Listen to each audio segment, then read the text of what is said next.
Começa agora, direto da redação. Prestação de serviço para a comunidade. As notícias do Grande ABC. Uma produção da redação multimídia da Universidade Metodista de São Paulo. Direto da redação.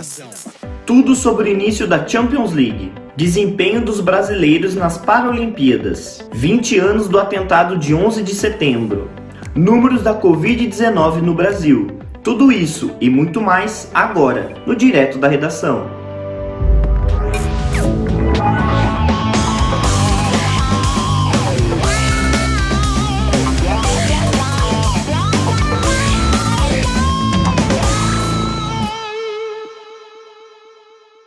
E agora, acompanhe os números atualizados sobre a Covid no Brasil. Quem traz essas informações é o repórter Matheus Jushiro. Nesta semana, o Brasil atingiu 584 mil mortos por Covid-19, com média de 526 óbitos por dia.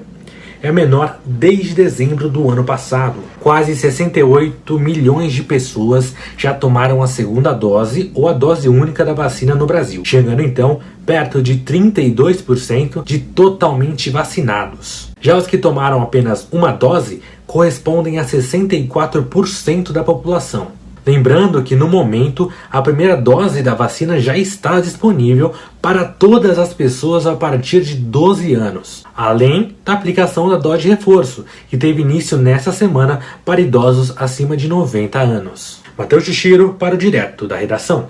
A prevenção ao suicídio sempre é uma pauta importante, ainda mais como no isolamento social, onde muitas pessoas são encontradas com depressão. Ela se torna ainda mais fundamental. O repórter Matheus Jushiro traz mais detalhes sobre as programações do mês e os serviços oferecidos. Neste mês de setembro, a Prefeitura de São Bernardo do Campo irá fazer reuniões online e gratuitas para ajudar as pessoas que estão passando por situações de transtornos mentais. No dia 23, está agendado o segundo simpósio de prevenção ao suicídio, das 9 horas da manhã até o meio-dia. As inscrições serão feitas pelo site even3.com.br/setembro amarelo 2. Os demais eventos estarão disponíveis no mesmo portal.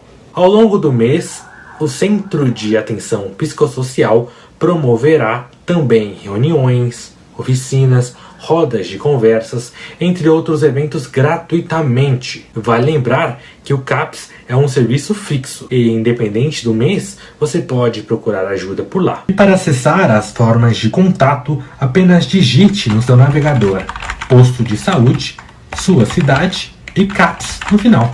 Pronto! Apenas agende um horário e se ajude. Matheus Jushiro para o Direto da Redação. E aos poucos tudo está se normalizando. A volta dos torcedores no estádio também. Mas o que não podemos nos esquecer é de manter o respeito independente de qualquer coisa ao próximo. Confira mais na coluna de 2019, produzida pelos alunos de jornalismo aqui da Metodista. Como podemos falar de futebol sem mencionar a arquibancada? Um local que proporciona alegrias, tristezas, emoções, comemorações, diversos sentimentos. Um local responsável por perpetuar a verdadeira essência do futebol, a torcida.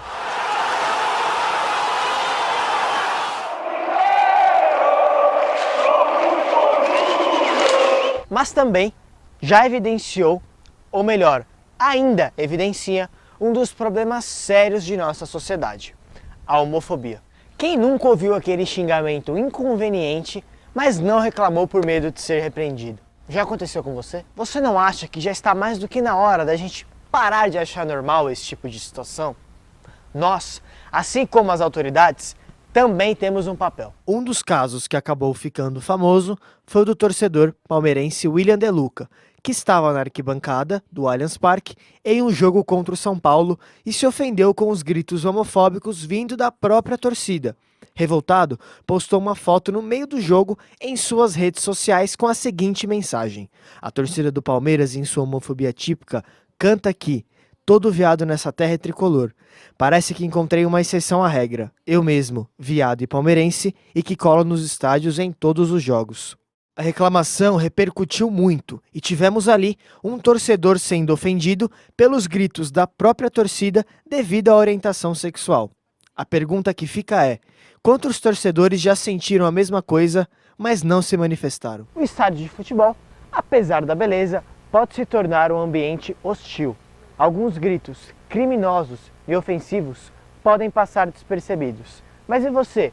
Acha que isso faz parte do futebol? Ou da zoeira do futebol? E para não dizer que é normal esse tipo de comportamento nos estádios, este ano o STJD determinou que os clubes deverão ser punidos caso as torcidas cantem gritos homofóbicos nos estádios e, mais do que isso, que realizem campanhas educativas assegurando os direitos fundamentais à comunidade LGBT. A partida entre Vasco da Gama e São Paulo foi paralisada pelo árbitro Anderson Daronco por conta dos gritos homofóbicos. O treinador Vanderlei Luxemburgo pediu para os torcedores pararem com os cantos.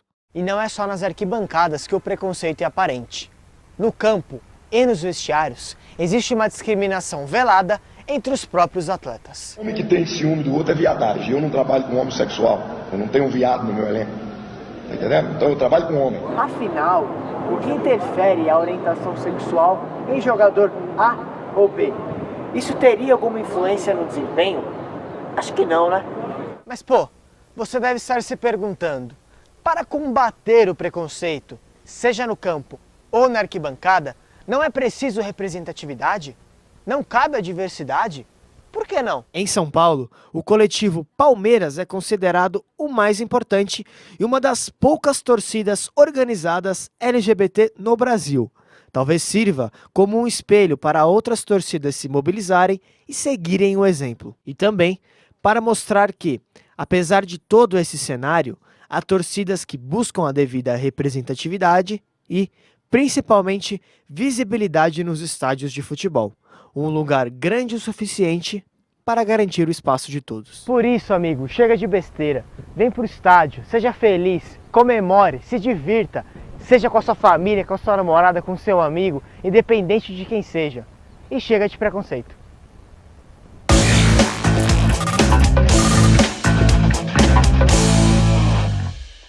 Na próxima semana começa a edição do UEFA Champions League 2021 e 2022.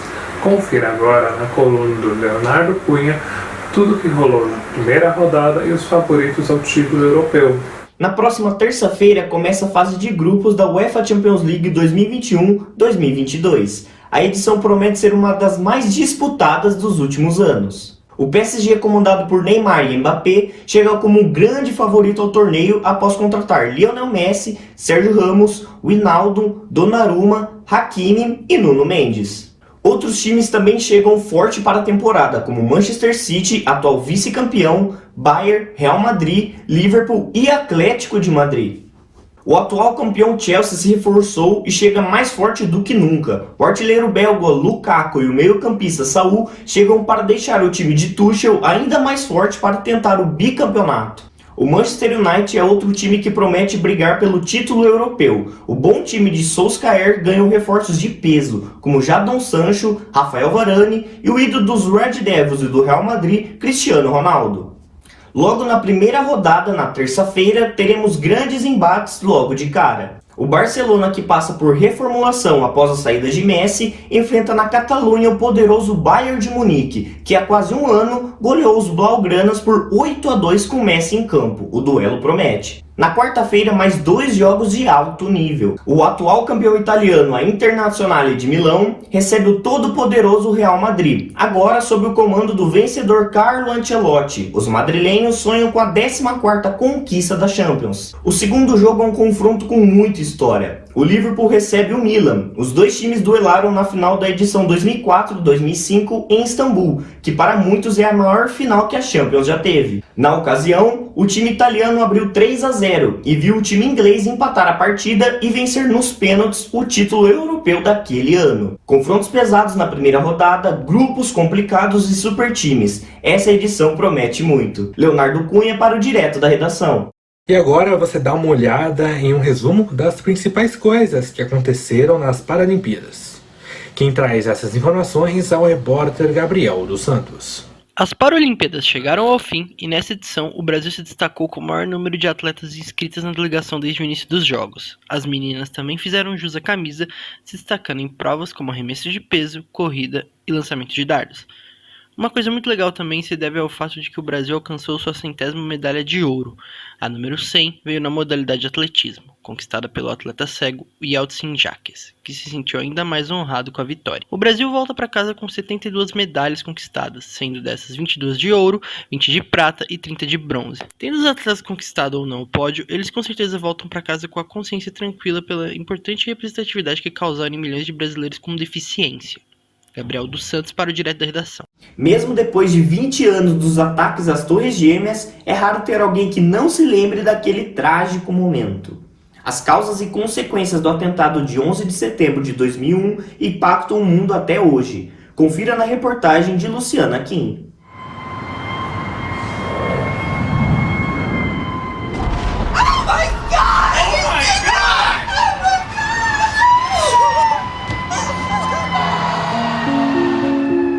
Saindo da escola e vim ouvindo rádio e várias notícias sobre o atentado, ninguém sabia muito ao certo do que se tratava. Acho que eu estava vendo TV, devia ser algum desenho da TV Globinho, interrompeu o desenho para passar as imagens lá em Nova York, não entendia nada direito, né? Eu trabalhava na TV e era uma terça-feira e o material chegando ao vivo, era um link ao vivo da Reuters, estava chegando, a gente gravando em fita Betacam, de repente chega um outro avião e acerta tudo. Eu trabalhava no estúdio de rádio da Metodista e meu chefe passou no corredor dizendo que tinha um avião que havia se chocado com um dos prédios. Aí eu saí do estúdio, fui pro núcleo de TV e lá eu vi o segundo avião batendo e o pessoal até me xingou, falou, não, aqui isso aí é replay. Eu falei, não, tá ao vivo, um segundo avião bateu. Há 2 décadas, uma série de atentados terroristas aos Estados Unidos chocou o mundo. 4 aviões que faziam voos comerciais foram capturados e lançados contra o complexo World Trade Center, localizado em Nova York. 2 deles se chocaram contra as Torres Gêmeas.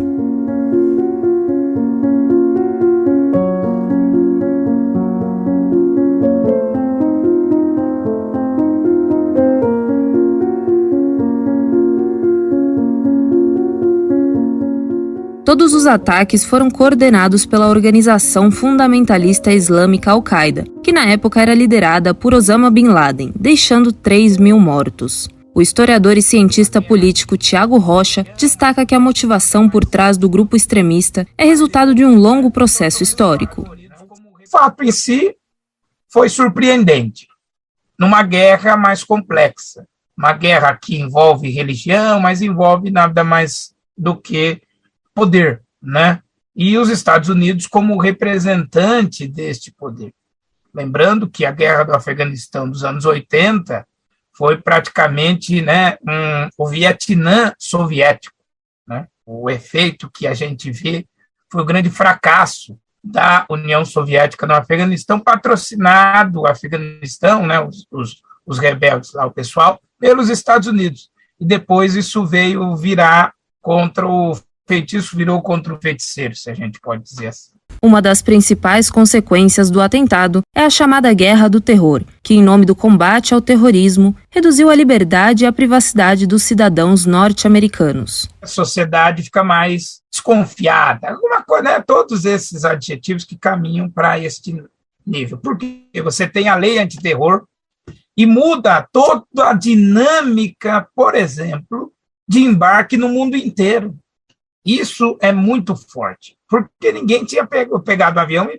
Lógico, explosão de avião já existiu, atentados desse tipo já existiram, mas do jeito que foi, não. Então você tem todo esse código e, ao mesmo tempo, um sistema de vigilância muito forte. As pessoas perdem a privacidade. E um combate sistemático a esse inimigo comum que é o terrorismo. Mas veja, o terrorismo é muito genérico. Então, o terrorismo pode acontecer tanto com a Al-Qaeda, quanto contra os grupos, o ETA, na Espanha, ou então o IRA, na Irlanda. Então, quando você fala o terrorismo, é muito genérico. Naquela manhã, 11 de setembro de 2001, o grupo radical não só expôs a vulnerabilidade em que se encontrava uma das nações mais influentes do mundo, mas também abalou todos os esforços mantidos pelos Estados Unidos para permanecerem na condição de potência global, em especial no Oriente Médio. Onde a democracia estadunidense é questionada, a hegemonia comercial é questionada, as pessoas buscam estabilidade. E aí olha para onde é mais estável. É para a China.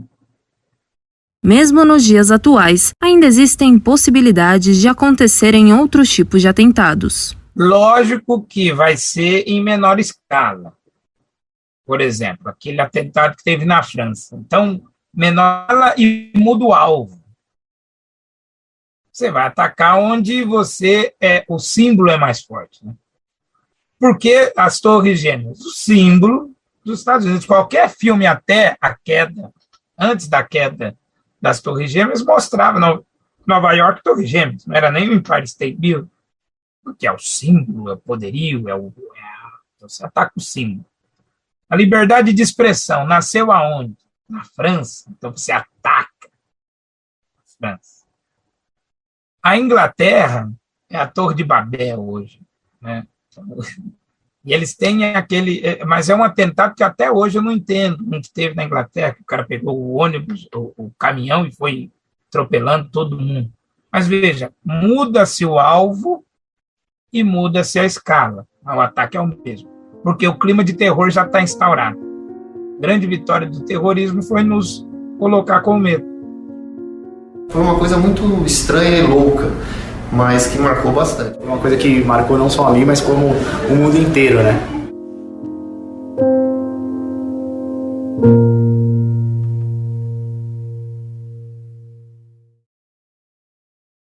E agora você confere um resumo de algumas opções de programação cultural para você curtir. Confere aí com o repórter Leonardo Cunha. Essa semana, para você de São Bernardo poder curtir bastante o fim de semana com cultura e lazer, aqui vão algumas opções de eventos online para você apreciar. Podemos contar com o show Cloutando Histórias para divertir crianças e adultos até o dia 17 de setembro. Também temos a peça teatral Mimorando, que aborda com um bom humor as dificuldades de adaptação a uma mudança até o dia 22 de setembro. E você também pode conferir a oficina circense Qual é a Graça, apresentada pelo palhaço Pafúncio até o dia 14 de setembro. Todos esses eventos podem ser conferidos online em diversos horários diferentes. Leonardo Cunha para o Direto da Redação. Você já ouviu falar de inteligência artificial? Provavelmente deve ter visto em filmes ou séries, mas ela é um pouco diferente da ficção. Confira agora na reportagem de Gabriel dos Santos. Mesmo sendo um conceito que nasceu da ficção científica, a inteligência artificial já está entre nós. Claro, não como nos filmes, mas pode ser uma grande aliada em várias questões da sustentabilidade. A doutora Bianca Zadrosini, cientista e gerente de pesquisa da IMB Brasil, nos explica como a IA pode ajudar e facilitar em questões que envolvem coletas de dados. Hoje em dia você já tem uma grande quantidade de dados sendo capturados, né, por meio de satélites, drones, sensores, que são, de alguma forma, vão assim, dar um retrato atual do planeta e também servem para a gente fazer previsões e análises sobre como vai evoluir, né? Como as coisas estão evoluindo ao longo do tempo e como isso ainda vai evoluir no futuro. Então, a inteligência artificial tem um papel muito grande, porque para fazer a análise desses dados, automaticamente dá para a gente esse panorama, é muito difícil de um humano, né, conseguir analisar os dados, gerar modelos e fazer previsões em cima dessa quantidade enorme de dados do planeta que a gente tem, que a gente quer cuidar e monitorar. Então, ela entra aí muito forte nessa questão. Aqui no Brasil, já se é discutida a licitação do 5G desde 2019, mas já estamos quase em 2022 e nada disso acontecer. A doutora Zadrosini nos explica um pouco de como a implantação dessa tecnologia pode ajudar na dinâmica do trabalho em campo. Quando você vem falar, e o 5G, né? O que mudaria com o 5G? Mesmo a gente tendo essa grande quantidade de dados e monitoramento, etc., de diversas formas, por exemplo, por satélite, ainda faltam muitas informações que não estão disponíveis. Por exemplo, no campo, né? Como você faz... tem um impacto enorme na emissão de CO2, por exemplo, as maneiras diferentes com qual você faz a agricultura, né? O manejo do campo, por exemplo. Ou a maneira diferente como você planta florestas e coisas desse tipo. Então, quando você tem 5G, você consegue colocar mais conectividade no campo, por exemplo, e as máquinas começam a conversar entre si, sensores que você coloca para monitorar o ambiente conseguem enviar essa informação em tempo real, você aumenta mais ainda essa capacidade de ter dados e os algoritmos entram aí para conseguir analisar esses dados e fazer com que você possa tomar ações de resposta mais rapidamente, né? Se você quiser saber mais sobre o assunto, acesse o Facebook e YouTube da Agência de Jornalismo Envolverde. Todas as quinta-feiras, às 11 horas da manhã, a agência promove o Diálogos Envolverde, sempre trazendo especialistas para debaterem sobre sustentabilidade e a sociedade. Gabriel dos Santos para o Direto da Redação. Está encerrado mais um Direto da Redação. Não se esqueça de nos seguir nas nossas redes sociais, porque tem muita coisa interessante acontecendo por lá. Estamos no Instagram e no Twitter, com @portalrronline. E também curta a nossa página no Facebook. Muito obrigado por nos acompanhar até aqui e até semana que vem.